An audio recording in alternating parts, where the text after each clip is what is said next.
3 weeks after the aliens first arrived, Admiral Ryan Carter sat in his office at the Pentagon watching the alien ships through his window. The Zephyrian fleet had built huge stations that floated above every major city on Earth. The stations looked like giant metal flowers with long arms reaching down toward the planet. Ryan had been a soldier for 30 years and had fought in wars around the world, but he had never faced an enemy like this. The aliens had technology that seemed like magic, and they acted like humans were nothing more than insects. His aide, Lieutenant Colonel Amy Patterson, knocked on his door and entered with a worried expression on her face. Amy was one of the toughest soldiers Ryan had ever known, but today she looked scared. "Sir, the aliens are about to activate something called compliance beacons," Amy said as she handed him a report. "Our satellites detected massive energy buildups in all the orbital stations." Ryan read the report quickly. The energy signatures were unlike anything human science had ever seen. Whatever the aliens were planning, it was about to begin. "Get me a secure line to all military commanders worldwide," Ryan ordered, "and activate all emergency protocols." But before Amy could respond, alarms started ringing throughout the building. Red lights flashed in the hallways and computer screens showed urgent warnings. The first beacon had just activated over New York City. Within minutes, reports flooded in from across the globe. People near the beacons were collapsing with severe headaches. Others became strangely calm and stopped whatever they were doing. Children stopped playing and just stood still. Artists put down their brushes and writers stopped writing. Dr. Helen Park was working in her laboratory in Seoul when the beacon over her city activated. She was a neuroscientist who studied how the human brain worked. The moment the alien device turned on, she felt a terrible pressure inside her head, like someone was squeezing her brain.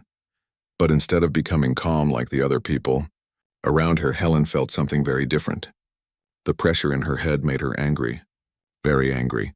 It was like the alien technology was trying to push down a fire inside her, but instead of putting out the fire, it was making it burn brighter. Helen looked out her lab window and saw people walking slowly through the streets with blank expressions on their faces. They moved like robots following simple commands. But not everyone was affected the same way. About 1 person in every 10 seemed to be fighting against the alien influence. These people were holding their heads and looking around with confused and angry expressions. Some of them were shouting and others were hitting things with their fists. Back in Washington, Admiral Ryan felt the beacon activate over his city. The pressure in his head was enormous, but instead of making him peaceful, it made him want to fight. He looked around his office and saw that some of his staff were standing still with empty looks in their eyes. But others, like Lieutenant Colonel Amy, were gripping their desks and breathing hard like they were trying not to explode. "Sir, what is happening to us?" Amy asked through gritted teeth. The veins in her neck were standing out and her hands were shaking. "I think their mind control technology is not working the way they expected," Ryan said. He felt like there was a wild animal inside his chest trying to break free. Dr. Kate Sullivan was still aboard the Discovery when the beacons activated. She had been studying Zephyrian technology for weeks, and when she felt the alien influence try to enter her mind, she understood immediately what was happening. The aliens had designed their pacification technology for species that had evolved beyond their aggressive instincts. Most advanced alien civilizations had learned to control their violent impulses over millions of years. But humans were different. Humans had kept their fighting instincts even as they became more civilized. These instincts were buried deep in human DNA like sleeping dragons waiting to be awakened. The alien technology was not suppressing these instincts. It was triggering them. Kate ran to her laboratory and began scanning her own brainwaves. What she saw amazed and terrified her. The parts of her brain that controlled aggression and survival instincts were lighting up like Christmas trees. The alien suppression was activating neural pathways that had been dormant for thousands of years.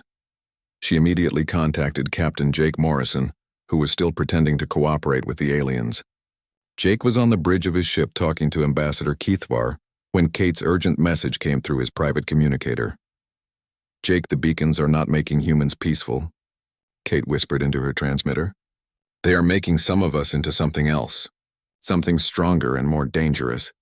Jake kept his face calm while talking to the ambassador, but inside he felt the same fire that was burning in humans all over Earth. The alien was explaining how the pacification protocols would make humans much happier and more productive workers. "Your Species will no longer suffer from the burden of making difficult decisions, Ambassador Kethvar said with what he probably thought was kindness. You will simply do what you are told and find peace in simple tasks. Jake nodded and smiled, but behind his eyes was a rage that the alien could not see or understand. The ambassador had no idea that his words were like pouring gasoline on a fire. All over Earth, the humans who were not completely suppressed by the beacons began to organize.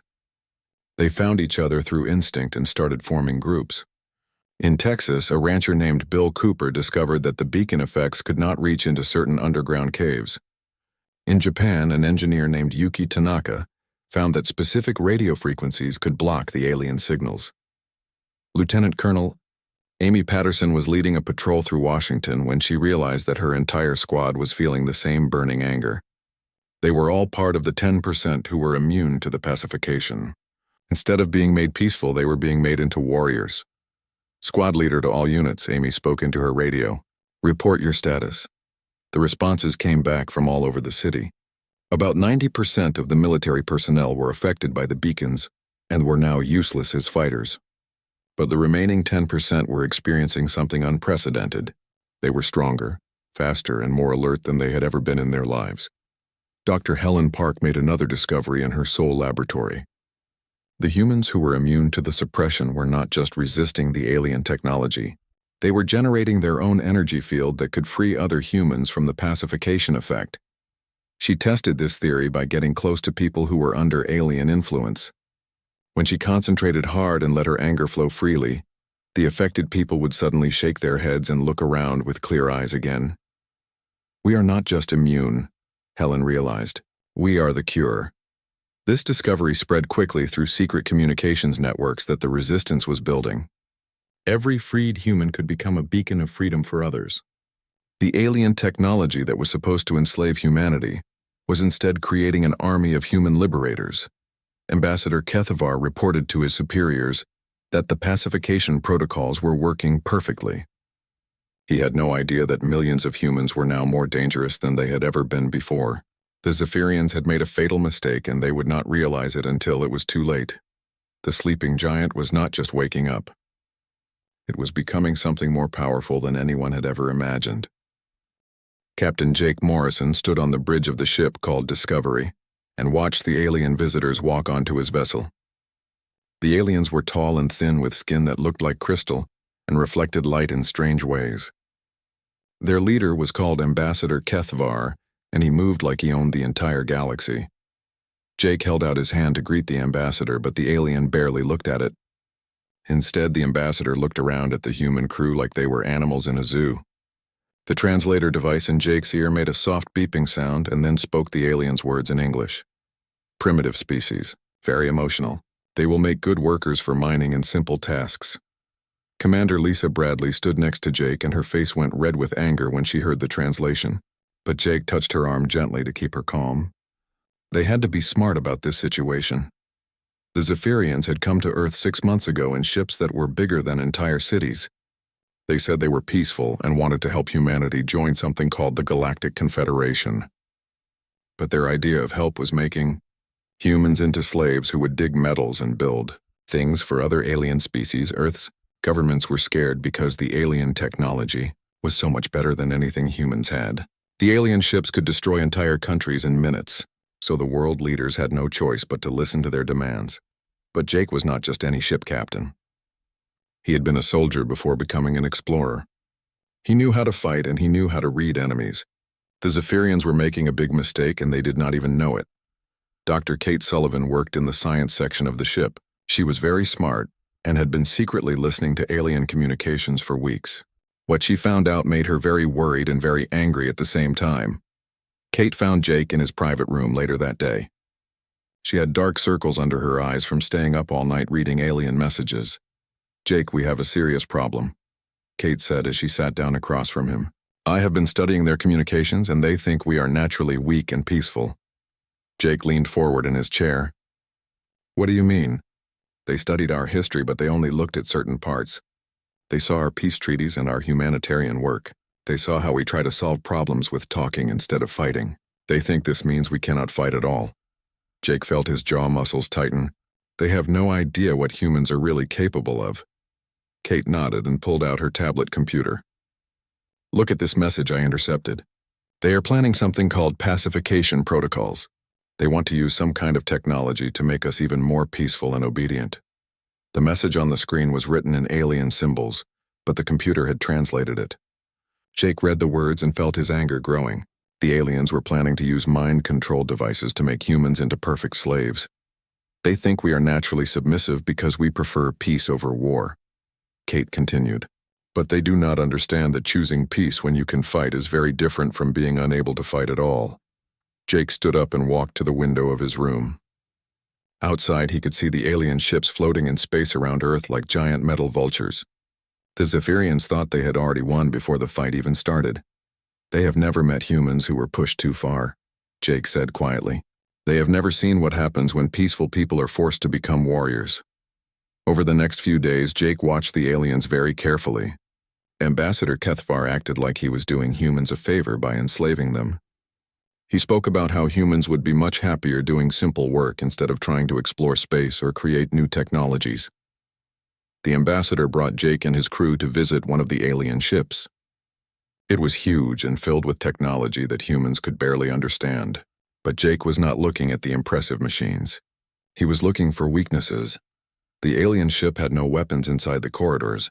The aliens did not seem to have any guards or security systems. They had never needed to worry about enemies attacking them from inside their own ships. They are too confident, Lisa whispered to Jake as they walked through the alien vessel. They think they are so superior that they do not need to protect themselves. Jake nodded and memorized every detail of the ship's layout. The aliens had made their first mistake by underestimating humans. Their second mistake was showing humans their weaknesses. That night, Jake met with his senior officers in secret.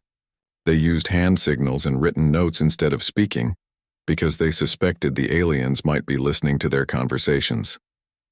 The Zephyrians have conquered dozens of worlds, Jake wrote on a piece of paper, but they have never fought a species like us. Dr. Kate Sullivan had more bad news. She had discovered that the aliens plan to activate their mind control devices very soon. Once the pacification protocols began, most humans would become docile and easy to control. But there might be hope, Kate wrote. Their technology is designed for species that evolve differently than us. Humans might react in unexpected ways. Jake looked around the room at his crew. These were good people who had dedicated their lives to exploring space and discovering new things. Now they might have to become something very different to save their species. Commander Lisa Bradley wrote a question on her paper. What do we do? Jake picked up his pen and wrote his answer carefully. We let them think they have won. We pretend to be the weak and peaceful species they expect, and then we show them what human warriors can really do. The plan was dangerous and would require perfect timing. They would have to fool the aliens while secretly preparing for war. One mistake could doom the entire human race, but Jake had faith in his species. Humans had survived ice ages and plagues and wars. They had climbed the highest mountains and crossed the deepest oceans. They had split atoms and reached for the stars. The Zephyrians thought they knew what humans were capable of. They were about to learn how wrong they were. The sleeping giant was about to wake up, and when it did, the galaxy would never be the same again. At exactly 3 a.m. Greenwich Mean Time, the human uprising began. Across every continent on Earth, millions of freed humans activated their liberation abilities at the same moment. The coordinated effort created electromagnetic waves that spread outward from major cities like ripples in a pond. In New York City, Dr. Helen Park stood on top of the Empire State Building with 50 other freed humans. They had climbed the building in complete darkness using their enhanced physical abilities. Now they held hands and focused their minds on generating the counter-frequency that would break the alien suppression. The wave of liberation energy burst outward from their position and swept across the city. People who had been walking around like zombies for weeks suddenly stopped and shook their heads. Their eyes became clear again and they looked around in confusion and growing anger. "What happened to us?" shouted a man on the street below. "Where have I been for the past month?" Similar scenes were happening in every major city on the planet. In London, former SAS operative Alex Thompson led his team in a coordinated strike against the European beacon array, while the liberation wave freed millions of British citizens. The aliens had built their beacon installations in the most obvious places like tall buildings and open areas. They had never considered that humans might attack from underground or from multiple directions at once. Alex's team moved through the London sewers using detailed maps they had memorized. They could hear the alien guards above them, but the Zephyrians had no idea that enemies were approaching from below. Remember, they have never fought guerrilla warfare? Alex whispered to his team as they prepared to emerge from a manhole cover directly under the beacon tower. They expect their enemies to attack from the front like civilized soldiers. The attack was over in minutes. The freed humans moved like ghosts through the alien defenses. They could sense where the guards were looking and avoid them perfectly. When they did have to fight, their enhanced reflexes made them nearly impossible to hit with alien weapons. In orbit around Earth, Captain Jake Morrison was leading his own mission aboard the Zephyrian command ship. He had spent weeks pretending to be a cooperative, human captain while secretly gathering intelligence about alien ship layouts and security procedures. The Zephyrians had made their biggest mistake by trusting him. Ambassador Kethvar had given Jake access to restricted areas of the ship because he believed humans were incapable of deception or betrayal. Jake moved through the alien corridors with Master Sergeant Tony Rodriguez and a team of 12 other freed humans. They were all wearing stolen Zephyrian uniforms and carrying alien weapons they had learned to use. The aliens who saw them in the hallways assumed they were authorized personnel. The Zephyrians had never developed the concept of checking identification or questioning suspicious behavior because they had never needed internal security. "The command center is just ahead," Jake whispered to his team. They could all sense each other's thoughts and emotions, so communication was almost unnecessary. Master Sergeant Tony Rodriguez had been preparing explosive charges for this moment for weeks. He had studied the alien ship's structural plans and identified exactly where to place the bombs to cause maximum damage. The team split up and moved to different parts of the ship. Their enhanced abilities allowed them to avoid alien patrols and security systems that should have been impossible to bypass. On Earth, the liberation waves were spreading faster than the aliens could react. In Tokyo, engineer Yuki Tanaka had modified her electromagnetic devices to boost the range of the freed humans' abilities. The liberation energy was now spreading across entire countries instead of just cities. In Moscow, Viktor Petrov was leading simultaneous attacks on 3 beacon installations. His teams moved with perfect coordination, even though they were miles apart from each other. The freed humans had developed a form of telepathic communication that worked over long distances. The Zephyrian response was slow and confused. Their military commanders had never faced an enemy that attacked from everywhere at once.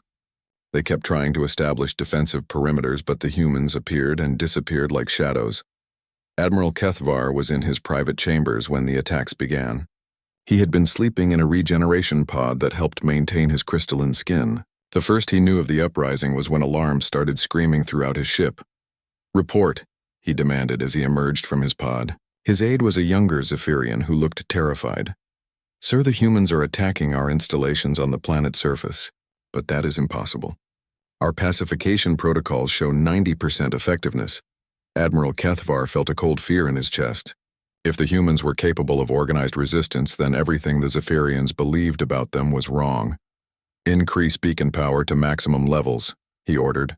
"If the current suppression is insufficient, we will use enough psychic energy to crush their minds completely," but increasing the beacon power was exactly the wrong decision. Dr. Kate Sullivan had predicted this would happen and had prepared the resistance for it. The enhanced beacon signals did not suppress the freed humans. Instead, they supercharged their abilities even further. Humans who had been merely stronger and faster than normal suddenly became capable of incredible feats. In Cairo, Dr. Fatima al-Rashid was leading an attack on the Middle Eastern beacon array when she felt the power increase. The extra energy flowing through her body was like being struck by lightning, but instead of hurting her, it made her feel more alive than ever before. She could now move so fast that alien weapons could not track her. She could punch through alien metal armor with her bare hands. She could even generate electromagnetic pulses strong enough to shut down entire alien systems. Similar transformations were happening to freed humans all over the world.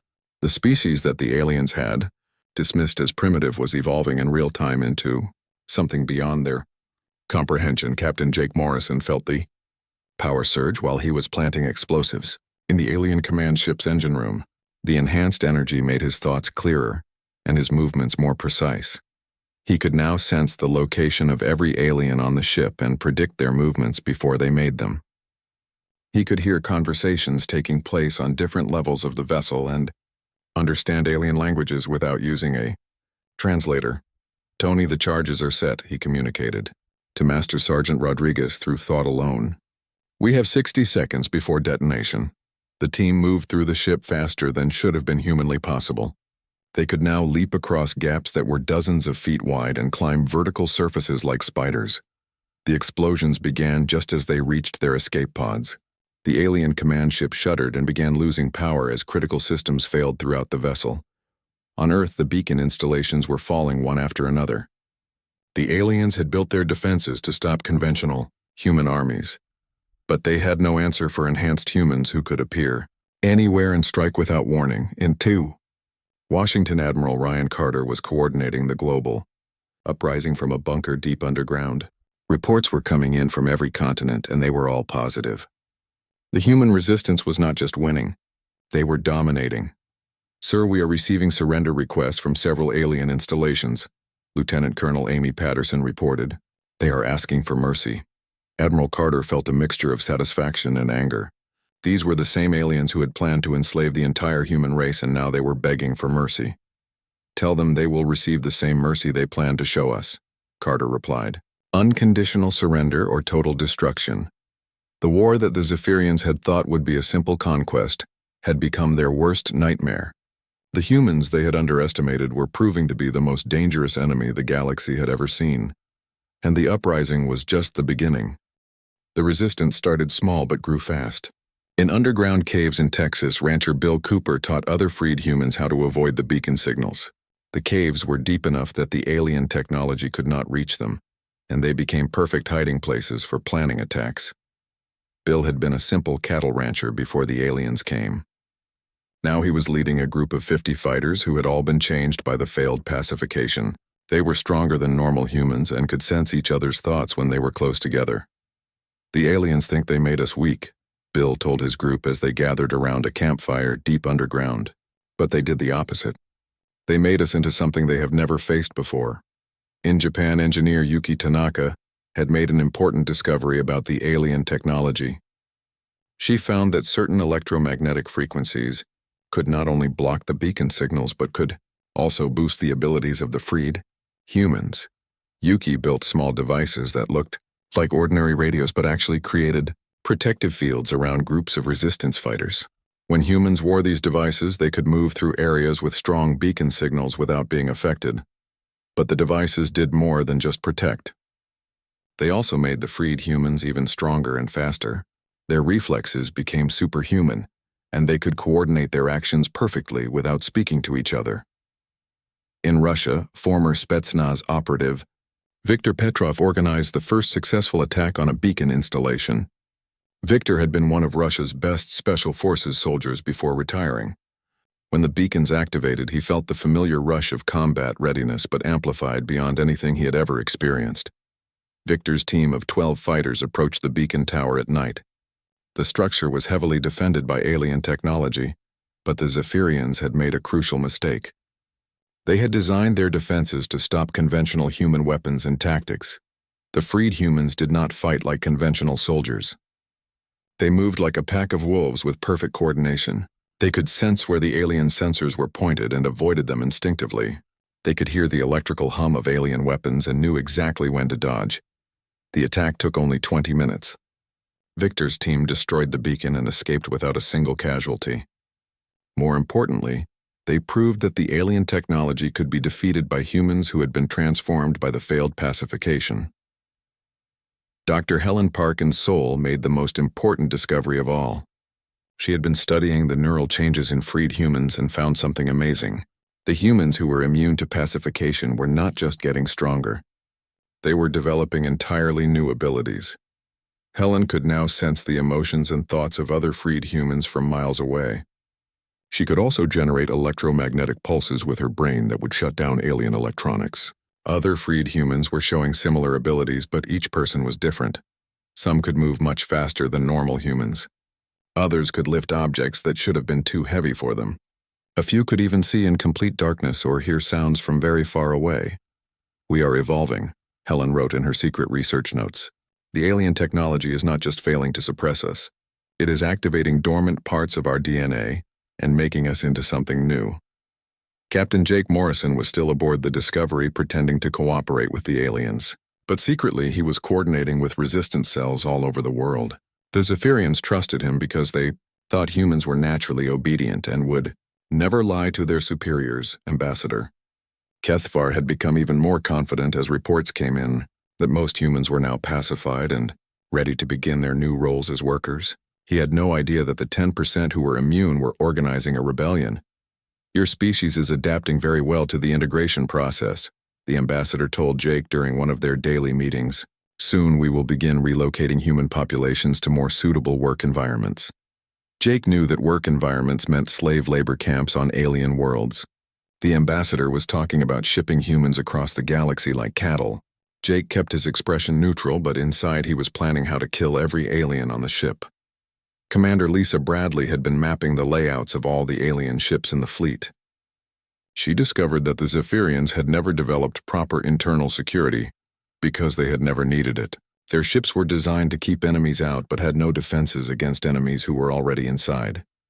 "They have never fought a guerrilla war," Lisa reported to Jake in a secret message. "They do not understand the concept of infiltration and sabotage." The resistance was growing stronger every day. Freed humans were finding each other through their new psychic abilities and forming larger groups. They were also learning to use their enhanced physical abilities in ways that amazed even themselves. In Cairo, archaeologist Dr. Fatima al-Rashid had discovered that certain ancient, underground chambers naturally blocked alien technology. These chambers had been built thousands of years ago, but their designers seemed to have known something about electromagnetic fields that modern humans had forgotten. The Resistance began using these ancient chambers as command centers and weapons storage facilities. The aliens had no idea that humans were using their own planet's hidden features against them. In London, former SAS operative Alex Thompson was training groups of freed humans in advanced combat techniques. But he quickly realized that normal military training was not enough. The freed humans had abilities that required completely new fighting methods. "Stop thinking like normal soldiers," Alex told his trainees as they practiced in an abandoned subway tunnel. "You can sense where your enemies are without seeing them. You can move faster than their weapons can track. You can coordinate with your teammates through thought alone." The freed humans learned quickly because their enhanced brains could process information much faster than before. They could memorize complex battle plans in minutes and execute them with perfect precision. Dr. Kate Sullivan had been secretly working on a way to reverse the pacification effects on the suppressed humans. If the Resistance could free the other 90% of humanity, the aliens would face an army of hundreds of millions of enhanced human warriors. Kate's breakthrough came when she realized that the freed humans were like living transmitters. They could broadcast a counter-frequency that would cancel out the alien suppression signals, but they needed to work together and coordinate their efforts. "If we can get enough freed humans together in one place, we can create a liberation wave that will spread across entire cities," Kate explained in an encrypted message to the Resistance leaders. The plan was ambitious and dangerous. The Resistance would have to gather thousands of freed humans in major cities around the world and activate their liberation abilities simultaneously. If it worked, millions of humans would be freed at once. If it failed, the aliens would realize what was happening and might decide to exterminate humanity entirely. But the Resistance had no choice. Ambassador Kethvar had announced that the relocation of human populations would begin in just 1 week. After that, it would be too late to save the human race. The awakening was complete. Humans were no longer the weak and peaceful species that the aliens had expected to conquer. They had become something new and dangerous, something that the galaxy had never seen before. The real war was about to begin. Within 72 hours of the uprising, every beacon on Earth had been destroyed or captured. The Zephyrian orbital fleet found itself surrounded by human forces that seemed to know their every move before they made it. Captain Jake Morrison now commanded a captured alien dreadnought and was using it to hunt down the remaining enemy ships. The transformation of humanity was complete. The failed pacification had not just created enhanced humans. It had created a new species altogether. These evolved humans could communicate through thought, alone coordinate their actions across vast distances and adapt to any situation. Instantly, Admiral Kethvar stood on the bridge of his flagship watching his carefully planned conquest collapse around him. In 3 days, he had lost control of an entire planet to a species he had considered barely intelligent. "How is this possible?" he asked his tactical officer. "Our intelligence report said humans were naturally peaceful and submissive." "Sir, I believe our intelligence was flawed," the officer replied nervously. "The humans appear to have been concealing their true nature from us, but that was not exactly correct. The humans had not been concealing anything. They had simply been peaceful by choice rather than by nature.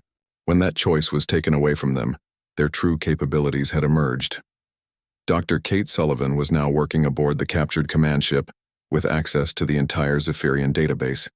What she found there shocked her even more than the alien invasion had. "Jake, you need to see this." Kate called him to her laboratory. She had been reading alien historical records for hours.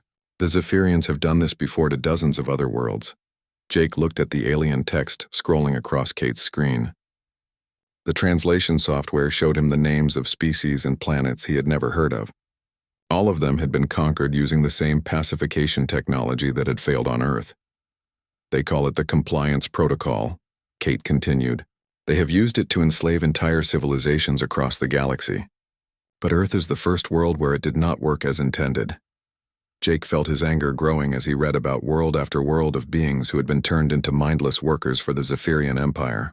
Billions of intelligent creatures reduced to slavery by the same technology that had tried to suppress humanity. "Kate, can you send this information to other worlds in their empire?" Jake asked.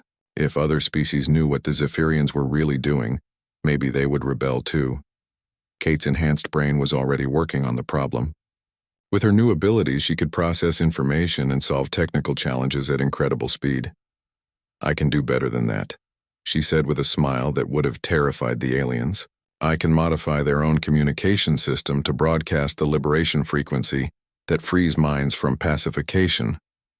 The plan that emerged was audacious even by human standards. They would use the Zephyrian fleet's own communication array to send the liberation signal to every world in their empire simultaneously. Species that had been enslaved for thousands of years would suddenly remember what freedom felt like. Dr. Helen Park had made contact with several alien worlds using captured Zephyrian communication equipment. The response she received amazed her. Many species had been waiting for centuries for someone to show them how to break free from mental suppression. "The humans have done something we thought was impossible," came one message from a world called Nexus Prime. "If they can defeat the Zephyrians, then perhaps we can too." Captain Jake Morrison addressed the remnants of the Zephyrian fleet from the bridge of their former flagship. The alien commanders could see him on their screens standing confidently where their own admiral had once ruled.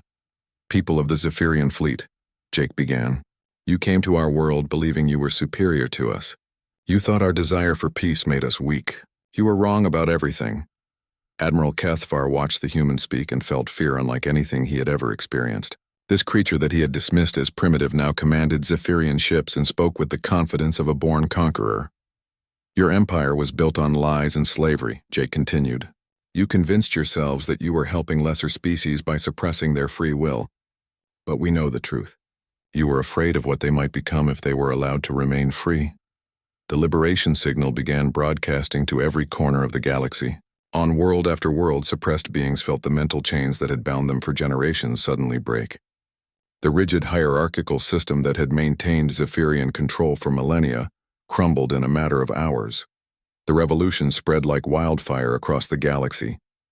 Species that had been enslaved for so long they had forgotten their original names suddenly remembered who they were. Entire star systems declared independence from the Zephyrian Empire. In London, Alex Thompson was training newly liberated humans in advanced combat techniques when reports started coming in from across the galaxy.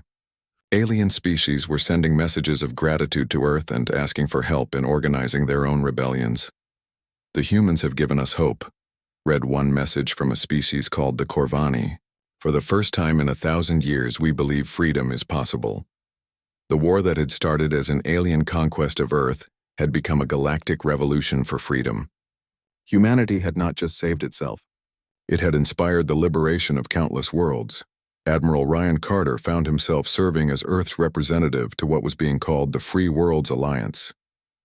The rigid Galactic Confederation had collapsed and been replaced by a loose organization of independent worlds working together by choice rather than force. The Zephyrians made one critical error, Admiral Carter said in his speech to the First Free Worlds Assembly. They assumed that evolution meant becoming more controlled, more predictable, and more civilized. They never understood that true evolution is about becoming more adaptable, more creative, and more free. The former Zephyrian worlds were learning to govern themselves for the first time in thousands of years.